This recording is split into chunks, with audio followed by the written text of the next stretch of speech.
Welcome to an incomplete guide to personal growth. We invite you to take a breath and take a listen to our podcast that explores the wonder, humor, challenges, and sometimes those self-inflicted wounds on a journey of personal growth. Our weekly podcast conversations include stories, resources, and tools that you can incorporate into your daily life. We're the mother-daughter duo of Sydney and Kelly.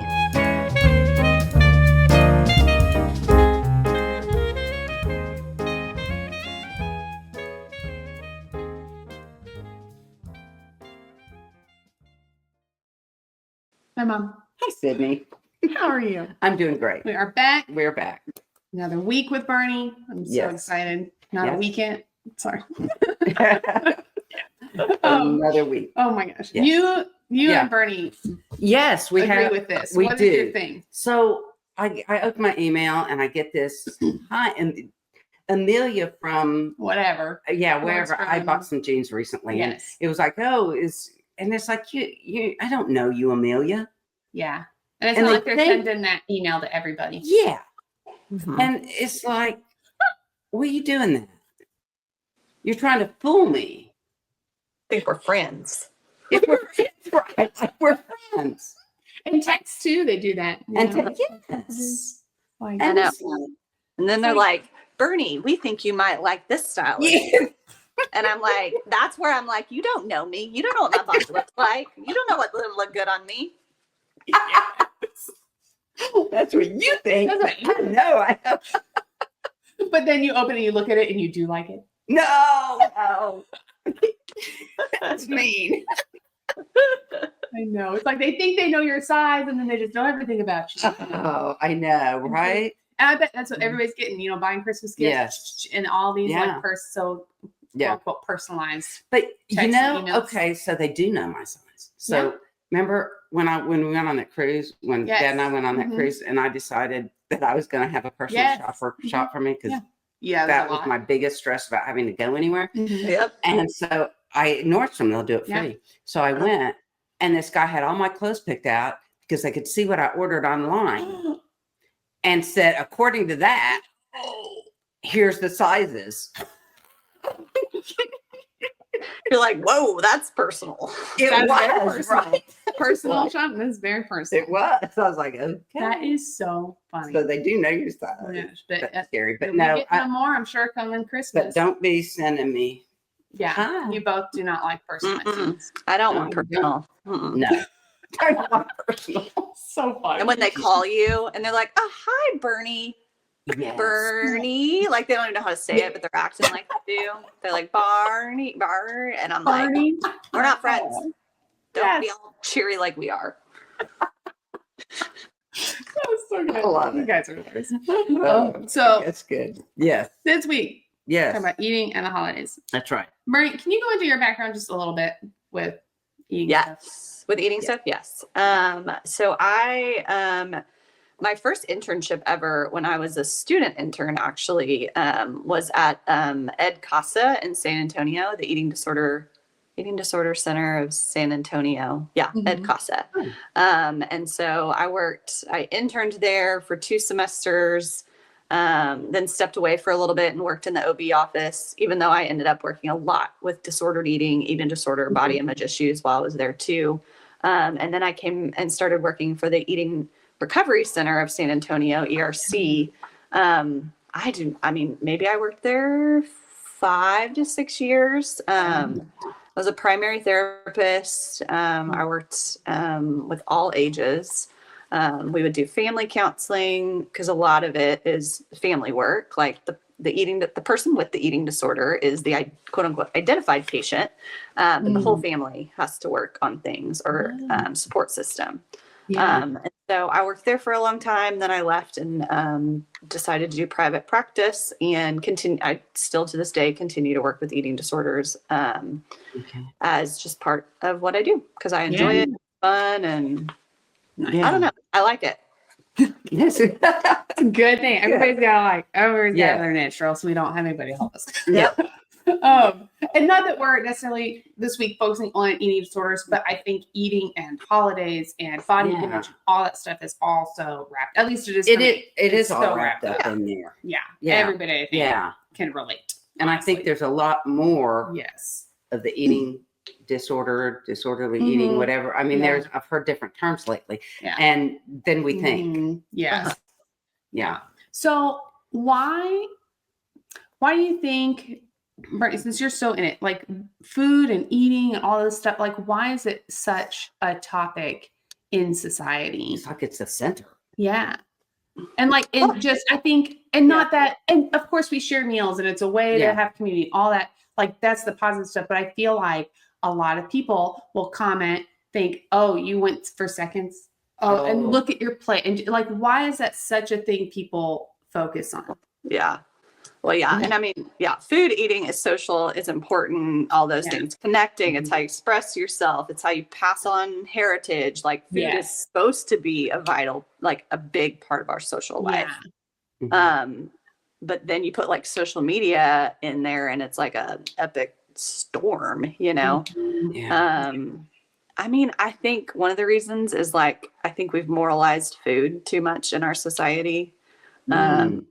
We decide to place labels of like what's good and bad. And we've decided if you eat less, like you are better, or eat a certain way, you are better. And so I think our society has just put so much judgment around how you eat. And we just are a society that compares so much. So I think it has so much to do with comparison. And I think it has a lot to do with moralization of food, honestly. I like that moralization. I did too. Yeah. And when you talk about eating what's good, what's bad, what's and labeling food. Yeah. I will say I think about that constantly, having a son and being like, I don't label, sweets as, bad. I don't label, it's like I make the choice. Can he do I think, this is a good time to have sweets? This is a good time to have this sugar.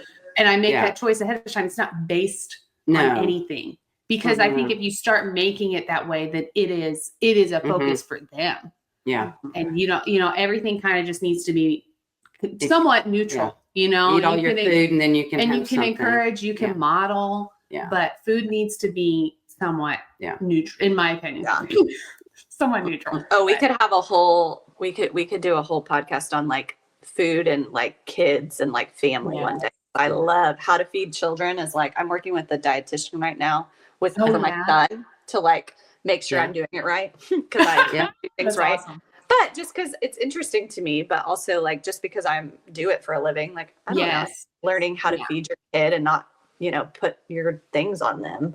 And I think that's a lot of things. Holidays, people, at the holiday table, I'm sure are putting their own things on you. But you don't need to take it.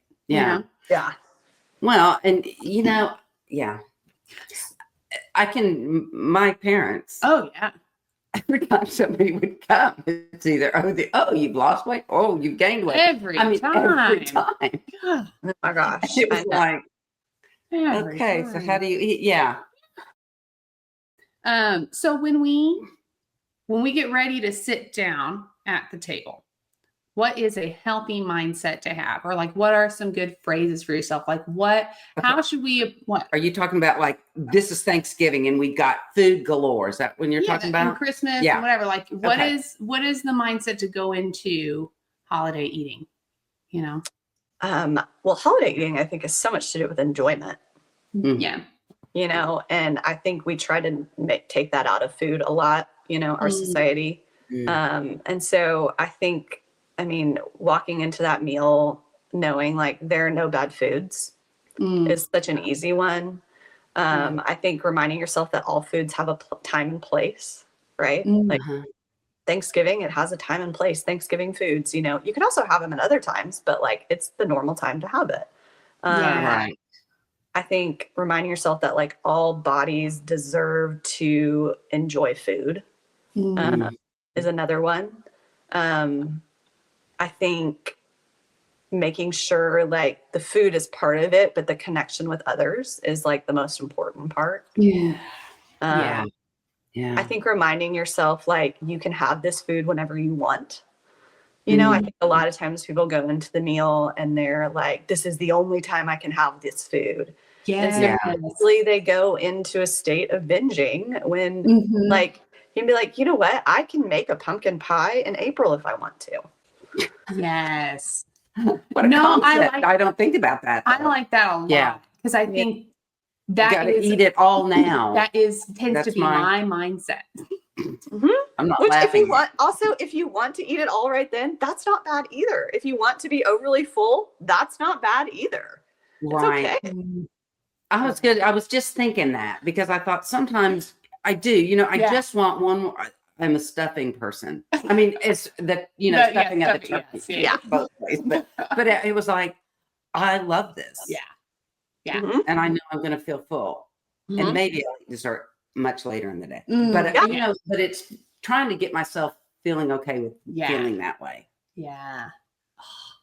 Man, that's so good. And I think it's also knowing, like, also when you go to the meal, like, you don't have to eat everything. I think a lot of times people don't want to hurt other people's feelings of, like, if they did a potluck kind of style. And it's like, if you don't like green bean casserole, which I hate green bean casserole, I'm not going to put it on my plate. And I'm not going to feel bad that, you know, Aunt so-and-so made it. Like, I don't want it. I don't have to eat it. I have a preference, you know? No, that's a good thought too, is for all of us to go into it not being offended when people don't eat what we make. Yes. Like, I want more of that sweet potato casserole. I don't want green bean casserole. Right. I got to keep room for that. And it's okay to have those favorites. That I think is a big, and it's seen as like polite, and you teach everybody. Yeah. You put a little bit of everything on your plate. It's like, what if I don't want that? I'm not going to eat it. Or if I do, I'm just going to like, I might drink to put it in my mouth and then swallow it with water. So I don't really have to like eat it. I can always tell what you don't like. Yes. It's off my plate. You know? No, just don't eat it. Leave it. Yeah. Don't do it. And I think do not go into the meal starving. Yes. Because then you're just really gonna, it's too much. Yeah, that's a good, so I had a friend that was going to with an eating disorder, and she was going to her boyfriend's house for the first time for Thanksgiving. And was panicking. Yeah. And her boyfriend would talk to his mom and said, you know, she's got some issues and this around this. And amazingly, that mom went and read up about it and served everything on smaller plates. So that she would. Yeah. And there you had it. Oh my God. And she read, so you don't have these huge, you feel small. Yeah. And it's being aware. Yeah. Yeah. I think if you're close enough with people. Yeah. If you're close enough. Depending. Yeah. That's really cool. I thought that was interesting. Oh my gosh. Yeah.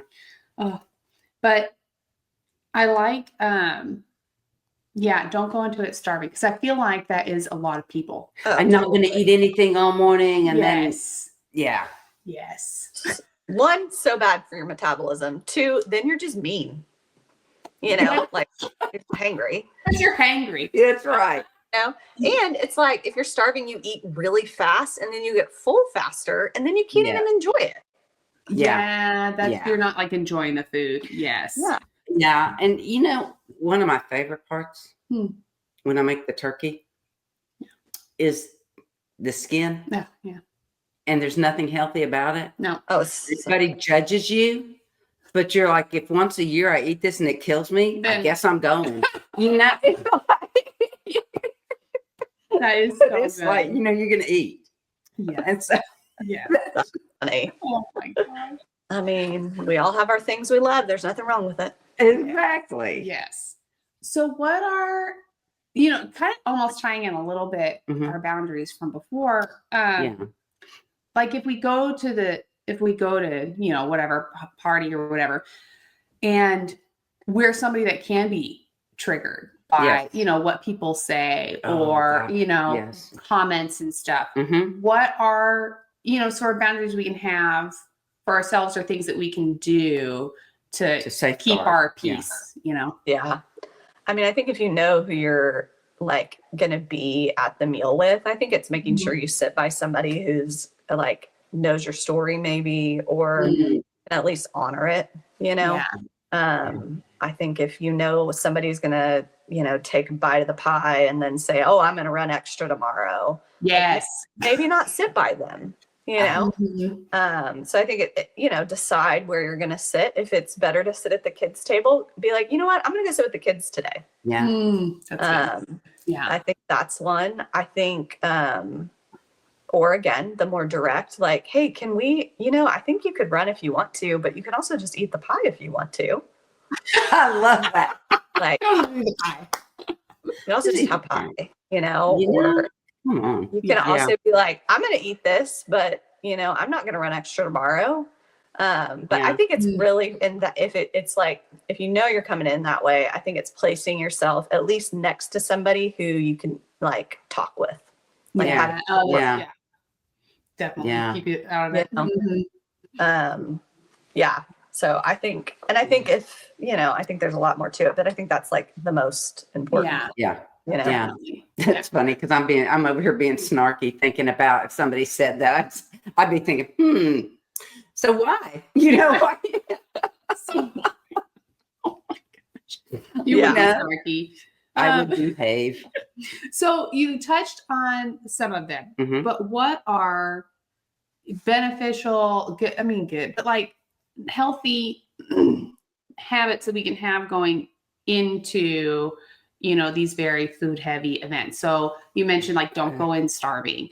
You mentioned just being, you know, okay with only taking what you want.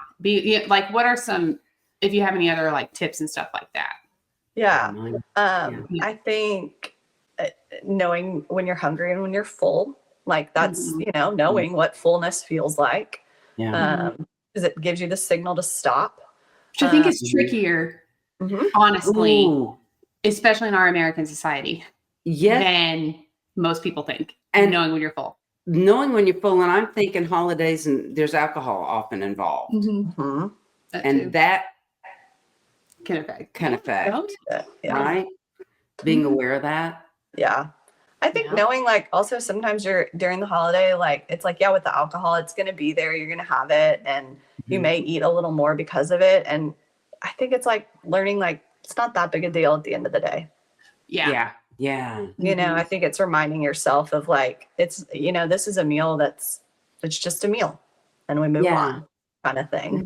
Oh God, what I'm hearing, there's so much self-judgment. It's coming from somewhere else too, but then we put it on ourselves. We're putting it in our own heads. Well, and I think it's also not judging what other people are doing. You know, so I think that's a part of it too, not judging how others are eating and what they're choosing to eat and not eat. Because we don't know their story, you know, like somebody doesn't take the turkey and we're like, well, that's the most important. Why aren't you eating the turkey? You know, it's like, maybe they have an eating disorder that's like texture oriented. Or maybe they're a vegetarian and they don't want to talk about it because it's not a safe place to talk about it. Or maybe they just don't want turkey. They'd rather have the sides instead. Because I always like, what I eat should be like one of the least important things about me. I say that a lot. What I eat, what I look like, what I do for exercise, like our society thinks those are so important about you and interesting. And I'm like, what? No, not really. It's just something I do, you know? That is that is the idea, that what we do for, you know, exercise, that what we, and just, I don't know. I guess for me, the table has always just been a fun place to talk. You know, and the food is there. And everybody wants one thing of their favorite. But then the rest is just, or we try to make it that way. And that, I think that setting yourself up to like not judge, you know, I think practicing that mindset ahead of time, I feel like is because it's such a high stress situation to me. This is like something you got to do all the time. It's not going to you got to practice it. It's not like you're not going to be able to do it the first time. Mm-hmm. Yeah. Yes, definitely. That's Spent all the time in the kitchen and nobody's eating. Yes. Yeah. So if you, I mean, there probably isn't much for outside people to do, but what are ways that we can like support, you know, if we know someone has an eating disorder, or even if we just either suspect or just we don't know, so we just be cautious anyway. So what's the best way to either support or just to even talk or just behave, you know, with somebody that has I think, I mean, that's a big question. Are we talking about just at the dinner table? Are we talking about just at the Thanksgiving table? Let's say dinner table or Thanksgiving, either. Yeah. Whatever it may be. I think asking them ahead of time, not at the table, what they need. Yeah. Because they won't know at the table, probably. Right. Yeah, they're probably overwhelmed, or they'll be embarrassed, or whatever it may be.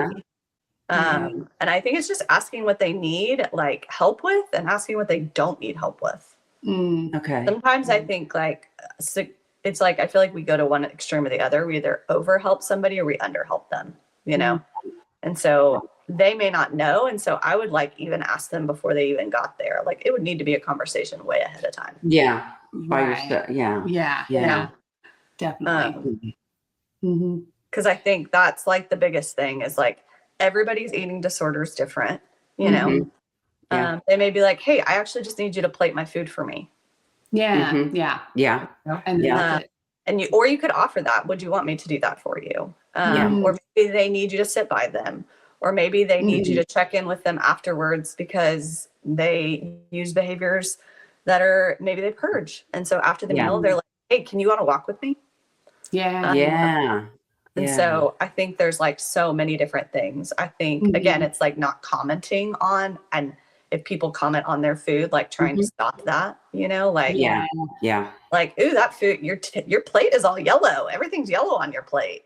You know, it's like, okay, that's not helpful. My biggest thing is don't yuck on other people's yums. I love that. Don't yuck on other people's yums. Like disgusting, gross, like unless it is a moldy food item, you know. It's actually like a health hazard. Okay, that's gross. Let's not do that. But like I mean that's the biggest thing. Like I do this with my niece, I do this with any kids. Like do not yuck on their yum. Like I like that. Love that phrase. I'm going to use that now. That's a great phrase. Like it's so true. And it's like, I agree, because it's like, oh, if I want more, it's like, oh, you got more of that. Yeah. You know, you like that. Yeah. Nobody needs those comments. Now, and one of the, when I think about holiday meals, people sitting around for a long time, and somebody, that can be really difficult. Oh, moving the food away. And moving the food away, or taking a plate and setting it.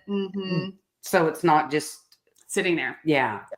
I think, and that's like a hard one. Again, it's like, what do they need? What do they not need? You know? Yeah. And just asking. And if they have to leave the table, not, you know, just not if judging. Somebody gets up from the table, they're getting up for a reason. Let them go.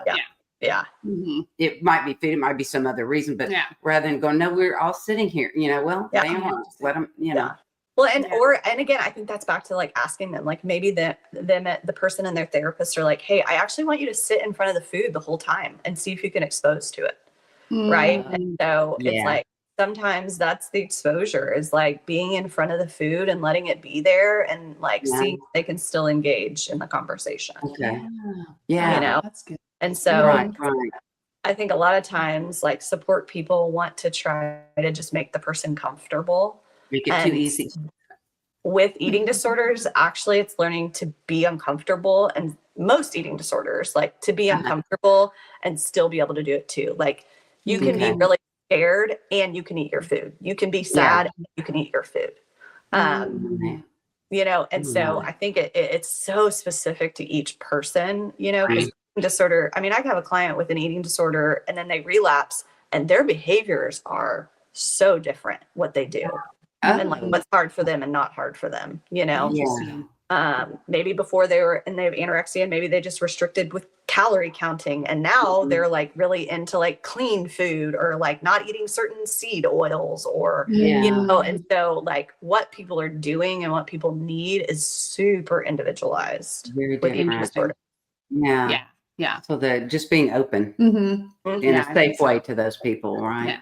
Yeah. I know there's so much judgment. Ugh. I know. Food's a big deal. This is super random, but it was one of those things like what to do, like when people make comment, we were talking about like boundaries and stuff, you know, and I think one of them is like, ooh, I feel so fat in this. Or, you know, when people make comments like that, I think a boundary there is like helping people understand that fat's not bad. Yeah. Yes. You know, like, and if you're comfortable to jumping in on that of like, if they're like, ooh, I feel like, ooh, this is gonna make me fat. It's like, but is that a bad thing? Is fat bad? Yeah. Oh, I like that. It's actually not bad to be fat, but we think it is. Exactly. Oh, yeah. Yeah. Like, I like that. That's not bad. Like, let's not make fat. Let's not make fat a bad word. Okay. Yeah. Because it is. I mean, I watch people just. Oh, yeah. Oh, I like that too. Myself included. We're all going to be advocates for talking better about our eating habits. Yeah. Being aware. Yes. I love it. Oh, I like that. Make it the least interesting thing about you. Yeah. Are there any, it's kind of hard, resources? It's kind of hard on this. For eating in the holidays or eating disorders or eating disorder. I think, I mean, you know, I just think it.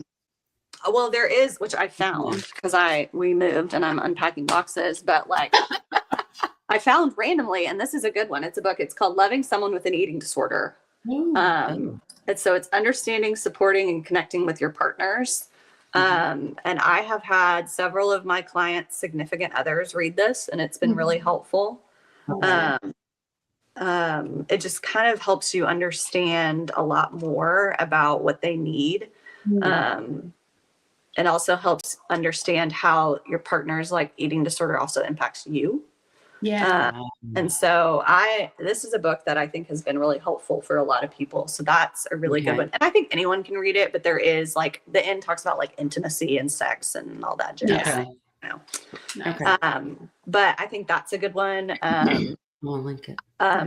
ERC, Eating Recovery Centers, has support groups for like for people who have eating disorders or for like support people, even if you weren't a patient ever there. My favorite podcast about eating disorder work is from Opal Food and Body Wisdom. They're out of Seattle. They do such an amazing job of health at every size and really do a good job of like, I don't know, they just do a really good job of like explaining a lot of different things, and they do a lot of different topics and stuff. So that's another good one that a lot of people don't really know about. So there's some good ones stuff out there. Awesome. Okay. Well, we'll link all those, and yes, and I just think I just think the awareness of it. Yeah, I think awareness. Yeah. You know that we all deal with it in some way or another, and just like anything else, it doesn't affect one person. Yeah, affects everybody. It affects a lot of people, and the more we can support, for sure. Yes, the better off we are, and they are. Oh yeah, exactly. Yeah, Yes. but we can grow from it too. Yes. I know I've learned a lot. Oh yeah. Well, thank you so much again, for Bernie. being with us and talking about this. Oh yeah. And then we got a couple fun episodes coming up. I know we got game night talking about how to have fun with the family. Fun with the fam. Game night sounds fun. Oh yes. All right. Yeah. So we look forward to next week when we take a breath and take a listen.